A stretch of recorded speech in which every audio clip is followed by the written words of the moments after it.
സങ്കീർത്തനം 47. ജനതകളുടെ മേൽ വാഴുന്ന ദൈവം. ജനതകളെ കരഘോഷം മുഴക്കുവിൻ, ദൈവത്തിൻ്റെ മുമ്പിൽ ആഹ്ലാദാരവം മുഴക്കുവിൻ.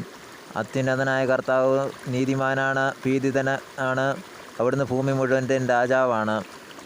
അത്യുന്നതനായ കർത്താവ് ഭീതിതനാണ്, അവിടുന്ന് ഭൂമി മുഴുവൻ്റെയും രാജാവാണ്. അവിടുന്ന് രാജ്യങ്ങളുടെ മേൽ നമുക്ക് വിജയം നേടിത്തന്നു, ജനതകളെ നമ്മുടെ കാൽ കീഴിലാക്കി. അവിടുന്ന് നമ്മുടെ അവകാശം തിരഞ്ഞെടുത്തു തന്നു, താൻ സ്നേഹിക്കുന്ന യാക്കോബിൻ്റെ അഭിമാനം തന്നെ. ജയഘോഷത്തോടും കാഹളനാദത്തോടും കൂടെ ദൈവമായ കർത്താവ് ആരോഹണം ചെയ്തു. ദൈവത്തെ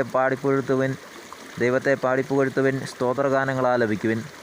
നമ്മുടെ രാജാവിന് സ്തുതികൾ ഉതിർക്കുവിൻ, കീർത്തനങ്ങൾ ആലപിക്കുവിൻ.